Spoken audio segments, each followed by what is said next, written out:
There shall come a star out of Jacob, and a scepter shall rise out of Israel, and shall smite the corners of Moab, and destroy all the children of Sheth.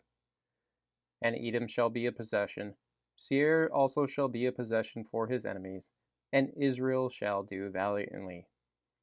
Out of Jacob shall come he that shall have dominion, and shall destroy him that remaineth of the city. Right there is your star language connected to the coming Messiah of the Jews.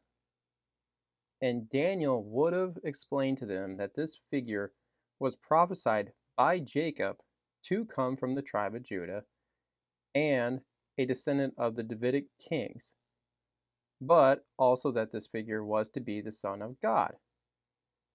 And the tethering of Psalm 2 with Numbers 24:17 and Genesis 49:10 perfectly connects together because of the royal scepter and rod language for the Messianic king of the Jews.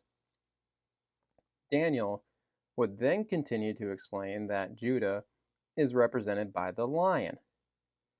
Daniel, the Babylonian Magi, and subsequent astronomers would easily connect these thoughts together and astronomically be thinking of the Leo constellation.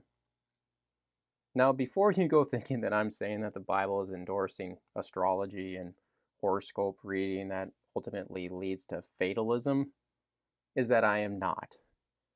The Old Testament is clear that this practice is forbidden because it's idolatry, because it's directly connected to the worshiping of pagan gods.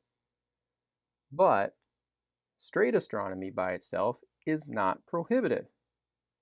There's actually quite a bit of it in the Old Testament, starting right at the beginning with creation, as God said that the stars and lights in the sky were created with the purpose of serving as signs.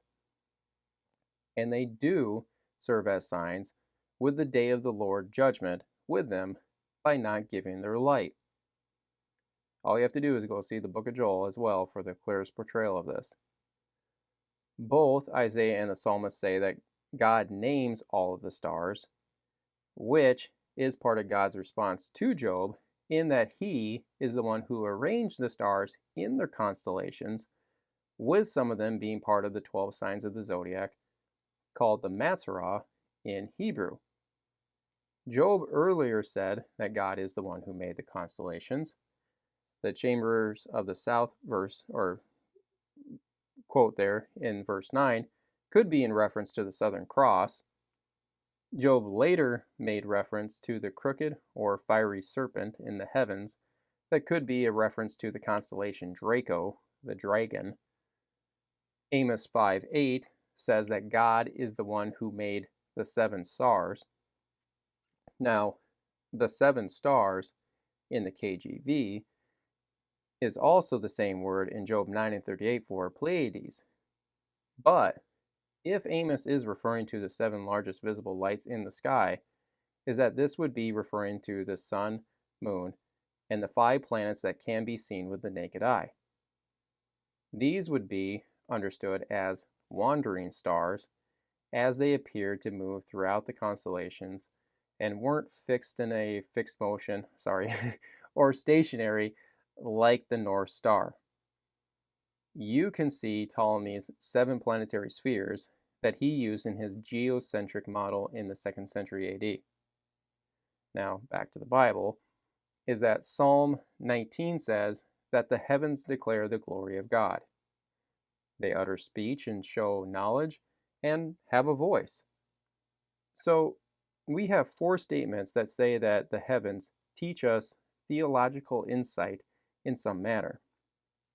I repeat, we are not talking about horoscope reading, fortune telling, or fatalism here. Verse 4. Their line goes out through all the earth, and their words to the ends of the world. In them hath he, God, set a tabernacle for the sun. This is in reference to the ecliptic, an apparent line that the sun appears to travel on throughout the year as it moves through the 12 zodiacal constellations. Each month, the sun appears within a given constellation, as each zodiacal sign is given 30 degrees, but the ancients saw this as the sun covering it or clothing it.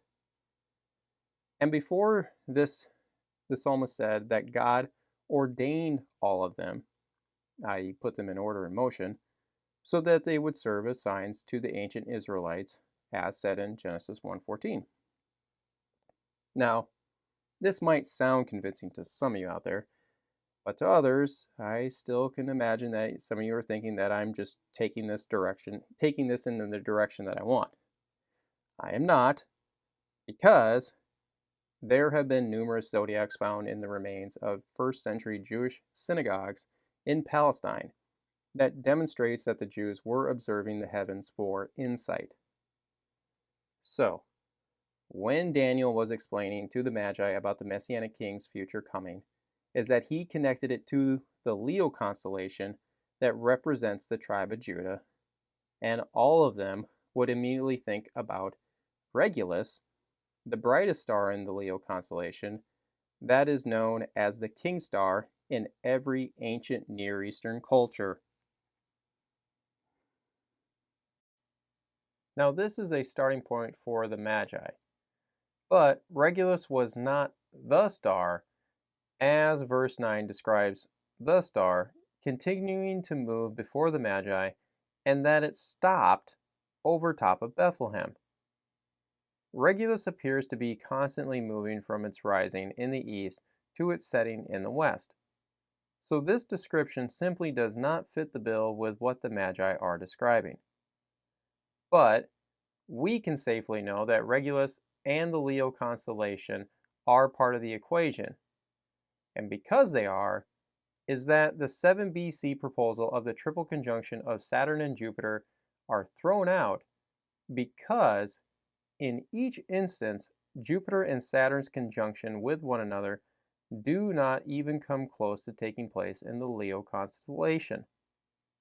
A reply might be that the conjunction is in the Pisces constellation, or the fish constellation, and since Jesus is the fisher of men, that this somehow works. But one's own dreamed up rationalization does not, and will never, overrule what Scripture says. And Genesis 49 and Numbers 24 are quite clear on the matter. So, the 7 BC conjunctions fail both chronologically and scripturally. Reminder, hit the subscribe button below, turn on the notification bell, hit the like button, and leave a comment. And don't forget to visit us at justscripture.org. But in the meantime, stay salty.